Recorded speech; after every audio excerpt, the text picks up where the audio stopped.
پاکستان میں جو ایک بڑی صنعتیں ہیں وہ تو بالکل ختم ہو چکی ہیں، تو اس کے مقابلے میں ہم ایس ایم ایز، چھوٹی صنعتیں، ادارے یا پھر نوجوانوں کے لیے کیا کیا اپرچونٹیز ہو سکتے ہیں جس سے وہ اپنے روزی روٹی کا اہتمام کر سکتے ہیں، اس حوالے سے ہم تفصیلی بات چیت کریں گے۔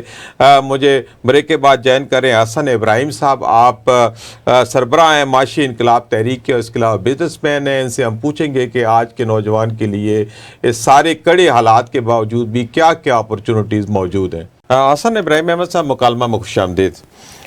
حسن صاحب، کیا سمجھتے ہیں کہ اس وقت ہمارے ملک کی معاشی صورتحال کیسی ہے؟ ہم کس طرف جا رہے ہیں؟ اگر حکومت کی طرف دیکھا جائے تو حکومت تو کہتی ہے کہ ہم نے بڑا تیر مار دیا ہے، ہم نے بہت کام کیا ہے اور ہم نے پوری معیشت کو صحیح ڈگر پہ کھڑا کر دیا ہے، لیکن اگر پبلک کو دیکھا جائے تو مہنگائی اتنی زیادہ ہے کہ ان کا جینا دوبار ہے۔ پھر انڈسٹری کو دیکھا جائے، انڈسٹری بند پڑی ہے۔ آپ خود سمجھتے ہیں کہ نئے جو آئی پی اوز نہیں آ رہے، نئی انڈسٹری نہیں لگ رہی، پرانی بھی نہیں چل رہی، ہماری اکنامک ایکٹیویٹی اوور آل بالکل سٹک کھڑی ہے۔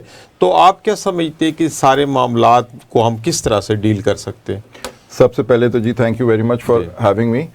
دیکھیے جی، بات بڑی سمپل سی ہے کہ کسی ایک حکومت کو ہم بلیم نہیں کر سکتے۔ آپ اگر یہ دیکھیں کہ جب سے پاکستان بنا ہے اب تک انفارچونیٹلی ہم مسئلوں میں ہی پڑے رہے ہیں۔ جی بالکل، اس کی وجوہات بہت زیادہ ہے۔ اس میں اگر ہم جائیں تو اس کی سب سے پہلی جو وجہ آتی ہے وہ یہ آتی ہے کہ ایجوکیشن۔ جی بالکل، ہم اپنے نیبرز کو دیکھیں، ان کا جو لیول آف ایجوکیشن ہے وہ کہاں سے کہاں چلا گیا ہے۔ صحیح کہہ رہے ہیں۔ ہمارا جو ایجوکیشن لیول ہے، جو سائن کر سکتا ہے، اس کو ہم کہتے ہیں ایجوکیشن، یہ پڑھا لکھا ہے، اور وہ 50% ہے۔ اس کو آپ نکال دے تو ہمارے ملک میں 10% لوگ ہوئے گے ایجوکیٹ، 15% ہوئے گے۔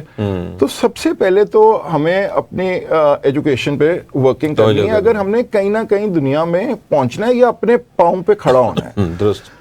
دوسری بہت کیونکہ میرا پچھلے میں کوئی 20-22 سال سے 25 سال سے بزنس کر رہا ہوں، مختلف بزنسز کیے جی، تو بہت زیادہ بزنس ایکسپیرینس ہے بیسکلی۔ اور میری پڑھائی پہلے ایچسن میں ہوئی، پھر امریکہ میں ہوئی، تو کافی اسٹڈی میں نے پچھلے کووڈ سے لے کے اب تک کافی اسٹڈی کیا کہ ہم اپنے ملک میں کیسے بہتری لا سکتے ہیں۔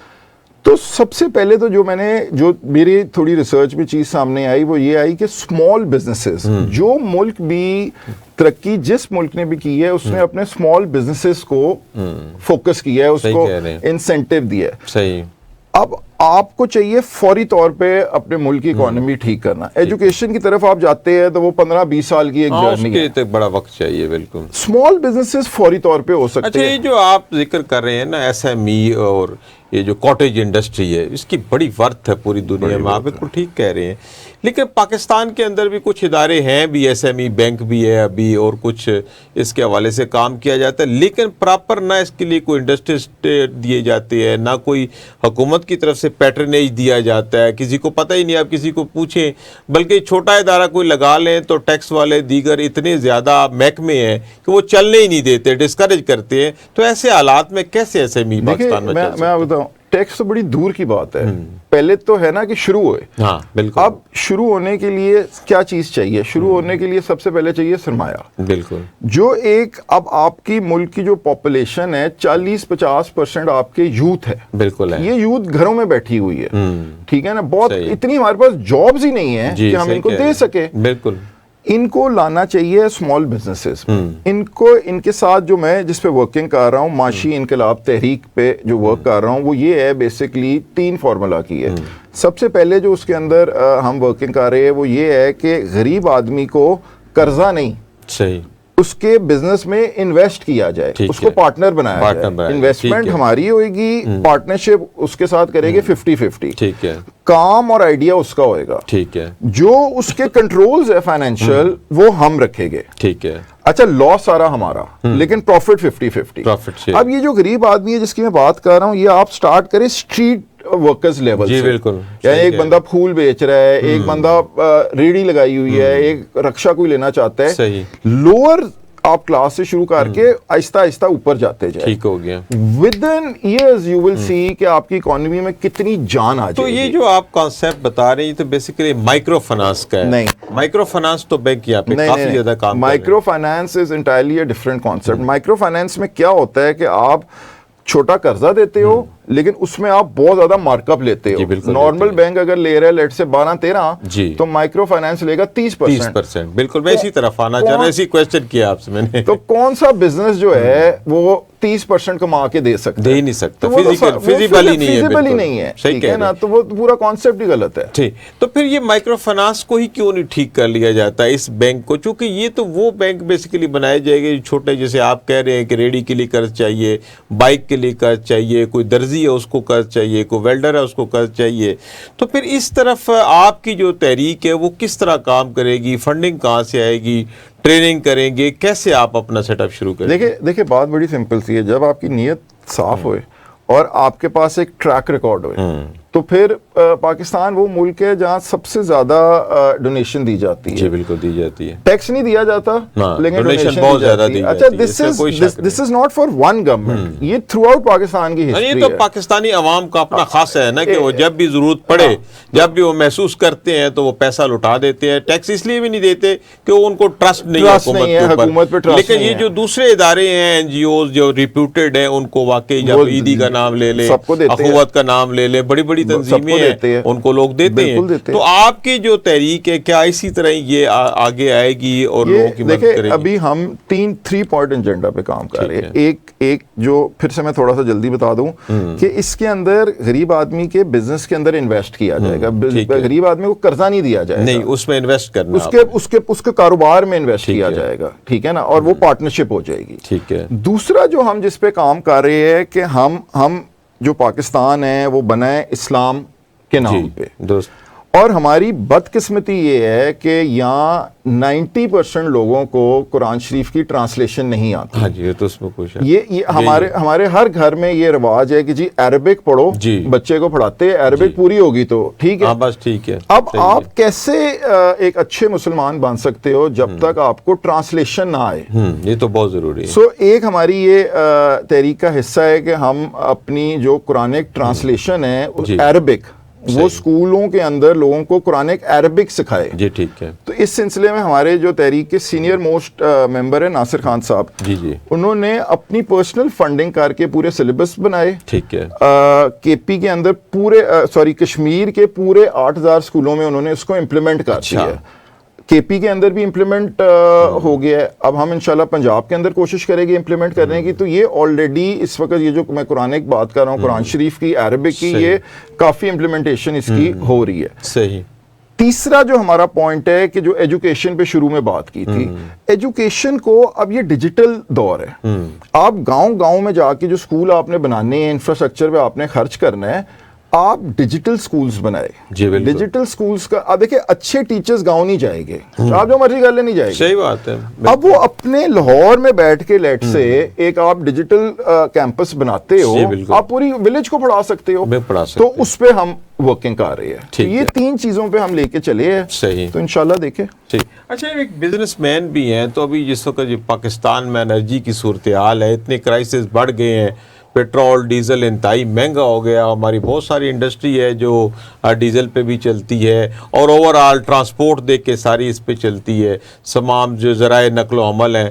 تو یہ اتنی زیادہ جو پیٹرول کی کاسٹ ہو گئی ہے, تو اس کے ہوتے کیا ہماری اکانومی چلتی رہے گی یا آگے جا کے کچھ زیادہ مسائل بڑھ سکتے ہیں؟ دیکھیے جی, پاکستان میں انڈسٹری چلانا جہاد سے کم نہیں ہے. اس میں تو کوئی شک نہیں. جہاد سے کم نہیں ہے. اس سے کم نہیں. اب جس کو جہاد کا شوق ہے وہ چلا لے, ٹھیک ہے, لیکن صورتحال نہیں ہے. تو کچھ بھی نہیں ہے. میں کیا سمجھتے ہیں کہ یہ جو تھوڑا سا میرا جی ایک بائنگ ہاؤس ہے جس کے اندر ہم انٹرنیشنل بائرس کو ہینڈل کرتے ہیں. دنیا کی جو سب سے بڑی کمپنیز ہے, flips when ہیوزن, peri ایلرس, Tommy Hilfiger, ان کو ہم پاکستان لائے تھے 2000 میں. تو ایک نیٹ ویئر انڈسٹری کا جو بوم آیا تھا بیک ان 2000, تو اس میں ان کمپنیز کا بہت ہاتھ تھا. ٹھیک ہے. آہستہ آہستہ آہستہ آہستہ آہستہ آہستہ کر کے سب چھوڑ کے چلی گئی. بالکل, ہاں صحیح کہہ رہے ہیں آپ. ملٹی نیشنل کمپنیز وائنڈ اپ ہو گئی, یہاں سے چلے گئے. وہ کہاں چلے گئے؟ وہ بنگلہ دیش چلے گئے. وہ کہاں چلے گئے؟ انہوں نے اپنا بزنس انڈیا میں بڑھا دیا, چائنا میں بڑھا دیا. سو انفارچونیٹلی ہماری ساری انڈسٹری, آپ ٹیکسٹائل سیکٹر کو لے لے, آپ کسی کو بھی لے لے, برے حالات ہیں, برے حالات ہیں. تو اگر انڈسٹری نہیں چلے گی تو پھر ہماری اکانومی کیسی چلے گی؟ امپلائمنٹ کیسے جنریٹ ہوگی؟ کیا ہم صرف کنزیومر کنزیومر مارکیٹ بن گئے. دیکھیے جی ہمارا ملک جو آپ ہمیں شکر کرنا چاہیے کہ جو ہمارے گاؤں کا سسٹم ہے نا کہ وہ اناج ان کو وہ مل جاتا ہے اور وہ سارا کچھ شہروں میں اتنا نہیں ہوتا, اگر وہ سسٹم آج آپ ختم کر دے ہم چل ہی نہیں سکتے, ٹھیک ہے نا. سو وہ انفارچونیٹلی اور فارچونیٹلی جو انڈسٹری بند ہوئی جتنے مزدور تھے وہ یہاں سے اپنے گاؤں میں چلے گئے سارے واپس, وہ بچت ہو گئی. ادروائز شہروں میں گزارا نہیں ہے, ادروائز تو سوال ہی نہیں پیدا ہوتا. اتنی قوم تو واپس چلی گئی ہے اپنے گاؤں میں اور وہاں جا کے گزارا کر رہی ہے. صحیح. یہاں تو ایک سپننگ مل کے اندر 5-6 ہزار ورکر ہوتا ہے, 5-10 ہزار 12 ہزار تک بھی فیصل آباد کی کئی ملوں میں, کیونکہ میں ساری زندگی اسپنر خود رہا ہوں, ٹھیک ہے نا. تو ہماری ماشاءاللہ 2 اسپننگ ملز ہوتی تھی, ایک 60,000 اسپنڈل, ایک 24-25 ہزار اسپنڈل. 4-5 سال ہم نے پہلے بیچ دی, ٹھیک ہے. تو سارے اسپننگ سیکٹر میں میری واقفیت ہے. کوئی ایک پیسہ نہیں کما رہا, صحیح, ایک پیسہ نہیں کما رہا اور برے حالات ہے. ٹیکسٹائل تو ایسی صنعت تھی جو ہماری بیک بون انڈسٹری تھی, چونکہ ایگرو بیس تھی, کاٹن ہمارا اپنا تھا. تو اب کوئی صورتحال ایسی ہے کہ ریوائول کی طرف جایا جا سکتا ہے؟ آپ یہ دیکھیں کہ اس میں صرف حکومتوں کا نہیں, انڈیویجولز اور باقی پرائیویٹ سیکٹر کا بھی قصور ہے. انڈیا نے اپنی کاٹن کے اندر اتنی R&I کی, R&D کی, ریسرچ کی کہ اب وہ لانگ سٹیپل بنا سکتے ہیں, میڈیم بنا سکتے ہیں.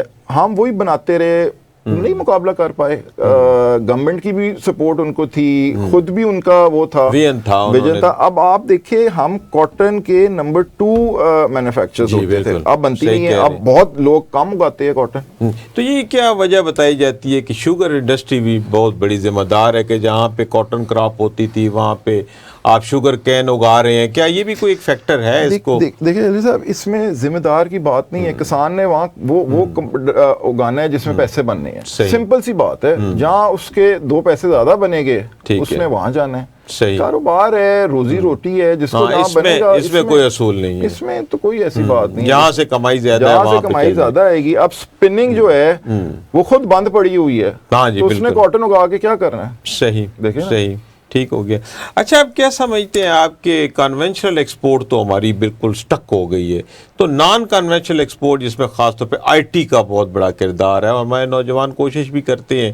ایک تو یہاں انفراسٹرکچر کا مسئلہ ہے, آئے دن کبھی نیٹ آتا ہے کبھی نہیں آتا. تو آپ کیا سمجھتے ہیں کہ اس IT سیکٹر میں کتنی گنجائش ہے, کتنا پوٹینشیل ہے, ہمارا نوجوان کتنا پرفارم کر سکتا ہے؟ اس میں تو جی ہم نے ابھی تک اسکریچ بھی نہیں کیا سرفیس کو, اتنا پوٹینشیل ہے. صحیح. اور ہمارے بچے جو ہے وہ ان میں اتنا زیادہ ٹیلنٹ ہے کہ جو وہ اپنے گھروں میں بیٹھ کے آلریڈی لا رہے ہیں پیسہ, بالکل لا رہے ہیں. یہ بہت بڑے سکیل پہ ہو سکتا ہے. اور یہ بائی دا وے آپ دیکھیں گے کہ آٹومیٹکلی کچھ کیے بغیر ہی شروع ہو جائے گا, کیونکہ یہ اس طرح کی چیز ہے کہ اگر ایک بندہ کماتا ہے تو وہ بات کرتا ہے تو 20 دیکھ کے شروع ہو جاتے ہیں. لیکن انفراسٹرکچر بھی تو چاہیے نا آپ کو, اچھا نیٹ چاہیے, پھر اس کے علاوہ جو باہر سے پیسے آتے ہیں حکومت اس پہ بھی نظر ڈالے بیٹھی ہوتی ہے, نوٹس بھی آتے ہیں. تو ایسے حالات میں کیسے یہ آگے بڑھ سکتا ہے؟ دیکھیں بات یہی ہے کہ اس میں پوٹینشیل تو بہت ہے, اس میں بہت زیادہ پوٹینشیل ہے. اور اس میں سب سے مزے کی بات یہ ہے کہ آپ کو کوئی یونیورسٹیز نہیں چاہیے, بالکل آپ کو کوئی ٹیچرز نہیں چاہیے, آپ نیٹ, آپ کو ایک فون پہ نیٹ چاہیے, اسی پہ آپ سارا ٹرین ہو سکتے ہو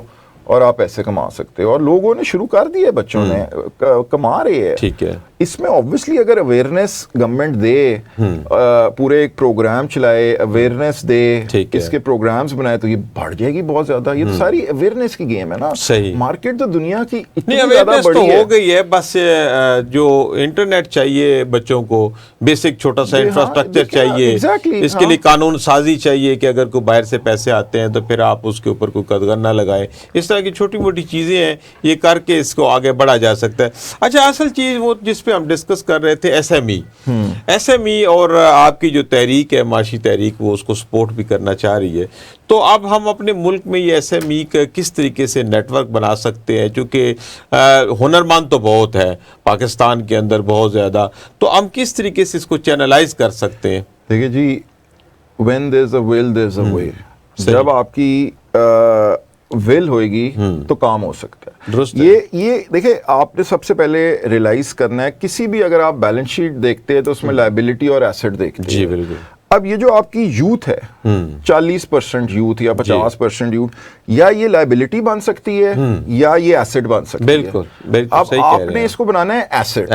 جب یہ ایسٹ بنے گا ملک خود ہی تبدیل ہو جائے گا, اور یہ ایسٹ صرف اسمال بزنس سے بن سکتا ہے. اس کے بڑے سمپل طریقے ہیں. آپ سیمینارز کرائے, بچوں کو یونیورسٹیز میں انوائٹ کرے, گورنمنٹ لیول پہ اگر کرنا ہے تو گورنمنٹ ایک پورا ڈپارٹمنٹ بنائے جس کے اندر جو بزنس کمیونٹی ہے اس میں سے لوگوں کو اکٹھا کیا جائے, ان کا ایک پینل بنایا جائے. ٹھیک ہے, گورنمنٹ ایک فنڈز الگ کرے اس کے لیے. یہ جو 10 12 20 ہر شہر میں ہر جگہ پہ وہ ایک بزنس مین کی ایک کمیونٹی بنائے, وہ اسٹوڈنٹس کو بلائے, وہ یہ اسٹریٹ ورکرز کو بلائے, سیمینارز کرے, جو ان کے آئیڈیاز ہے وہ سنیں, آپ وہ کیپٹلائز کریں اس کو.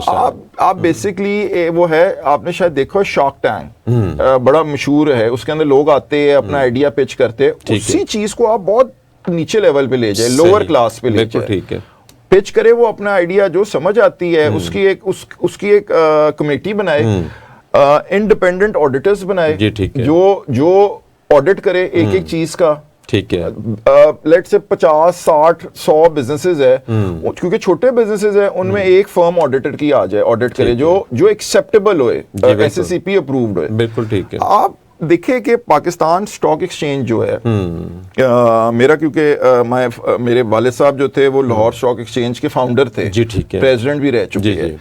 اچھا, اب لاہور سٹاک ایکسچینج نے ایک بنایا ہے اسمال بزنسز کے لیے انڈیکس. ٹھیک ہے, اس میں بدقسمتی یہ ہے کہ صرف 3 یا 4 کمپنیز لسٹ ہوئی ہے. اچھا, اویئرنیس ہی نہیں. اچھا, یہ اس پہ تھوڑی اویئرنیس دیں کہ جو اسمال بزنس ہے وہ سٹاک ایکسچینج میں کیسے آ سکتا ہے, اس کا طریقہ کار کیا ہے, تاکہ لوگوں کو پتہ چل سکے. اس کا بڑا سمپل سا طریقہ ہے. جب آپ نے جو آپ بڑے انڈیکس میں جاتے ہو نا, تو اس کے اندر آپ کو پروسپیکٹس چاہیے, آپ کو بہت لمبی لمبی چیزیں چاہیے, آپ کو وہ کوئی سمجھے سال کا پروسیس. جی بالکل ہے. یہ جو جیم انڈیکس ہے اس کے اندر آپ مہینے ڈیڑھ میں آپ جا سکتے ہو. اس کا کیا طریقہ؟ اس کا آپ کی کمپنی ہونی چاہیے. ٹھیک ہے, کس اسکیل کی ہونی چاہیے؟ آپ کے کروڑ روپے کی بھی کمپنی جا سکتی ہے, 50 لاکھ کی بھی جا سکتی ہے. اس میں انہوں نے لمٹ ہی نہیں رکھی.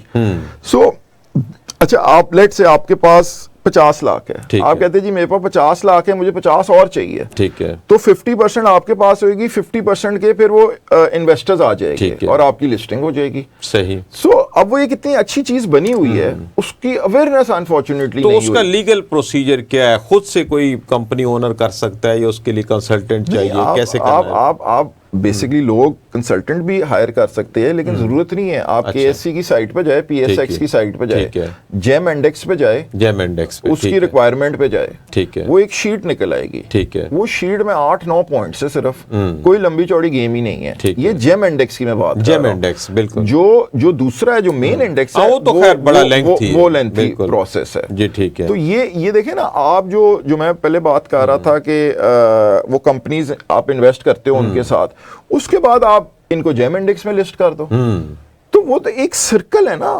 وہ پہیا گاڑی کا ایک دفعہ جب چلنا شروع ہو جاتا ہے, ٹھیک ہے, کہاں سے کہاں چلا جاتا ہے. بالکل ٹھیک ہے. اچھا, یہ جو ایک 16 سال کی تعلیم کا معاملہ ہے پاکستان میں, کہ بچہ پوری 16 سال پڑھ کے بی ایس آنرز کر کے نکلتا ہے, تو اس کے ہاتھ میں کوئی کسی قسم کی بھی ہنر نہیں ہوتا. یعنی 16 سال ماں باپ نے پڑھایا, خود بچے نے بھی اتنا پیسہ لگا دیا, ٹائم لگا دیا, لیکن اس کے ہاتھ میں ہنر نہیں, تو پھر ایسی ڈگریاں بھی کیا اس وقت نوجوانوں کو اسپائل کرنے میں عام کردار ادا کر رہی ہیں؟ دیکھیں, بات یہ ہے کہ جو تعلیم ہے نا, وہ دنیا بھر میں چینج ہو چکی ہے. بالکل. آپ فارچون 500 کمپنیز کو دیکھیں, ٹھیک ہے, تو اس کے اندر 30-40% جو کمپنیز ہے وہ اب ڈگریاں نہیں مانگتی.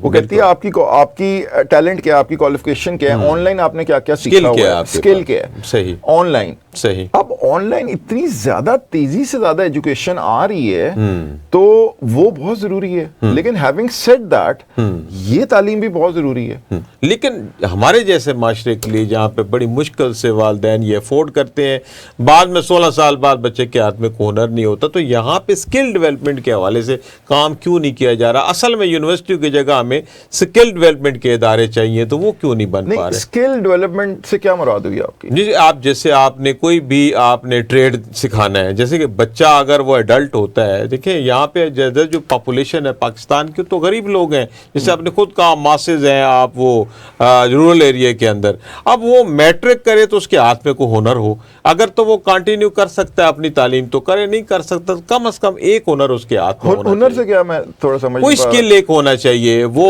ویلڈر ہو، وہ آئی ٹی کا اسپیشلسٹ ہو، وہ کچھ بھی ہو۔ یہ ویلڈر شیلڈر کو تو بھول جانا چاہیے بالکل بھی، اگر آپ نے کہیں پہنچنا ہے نا تو یہ ذہن سے نکال دے ویلڈر شیلڈر، یہ ویلڈر شیلڈر یہ وہ بھول جائے، ٹھیک ہے نا، نہ ہمیں کہنا چاہیے کہ جی ویلڈنگ سیکھو، ٹھیک ہے، کیا سیکھنا چاہیے آپ نے جس طرح آئی ٹی کی بات کی، اب جو ویلڈنگ میں وہ اپنا سردردی کرے گا، وہ اپنا وہ فون کھولتا ہے، اس کے اندر کمپیوٹر ہوتا ہے، ہر بندے کے پاس یہ فون ہے، جی بالکل ہر بندے کے پاس ہے اور کنیکٹڈ ہے انٹرنیٹ سے۔ جو شروع میں ہم بات کر رہے تھے آئی ٹی امپورٹ کی، ٹھیک ہے نا، جو ویلڈنگ میں اس نے سیکھنا ہے وہ وہاں 4 چیزیں آئی ٹی میں سیکھ لیتا ہے، وہ ڈالر کمانا شروع کر دے گا، جیسے ای کامرس وغیرہ ہے، وہ چیزیں، وہ آپ سمپل ویب سائٹ بنانا آپ کو آتی ہوئے نا، آپ جا کے نیٹ پہ اپنا ایڈ دو، ٹھیک ہے، آپ کا کچن اسی سے چل جائے گا۔ میں سمپل ویب سائٹ کی بات کر رہا ہوں، اور آن لائن مارکیٹنگ ایک چیز ہے، صحیح، ٹھیک ہے، صحیح، آن لائن مارکیٹنگ آپ کو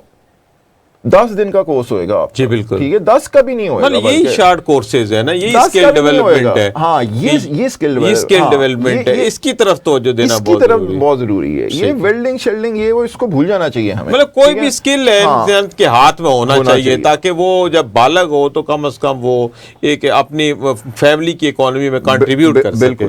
جی بہت شکریہ حسن ابراہیم صاحب، اور بڑے مفید مشورے ہمیں دیے۔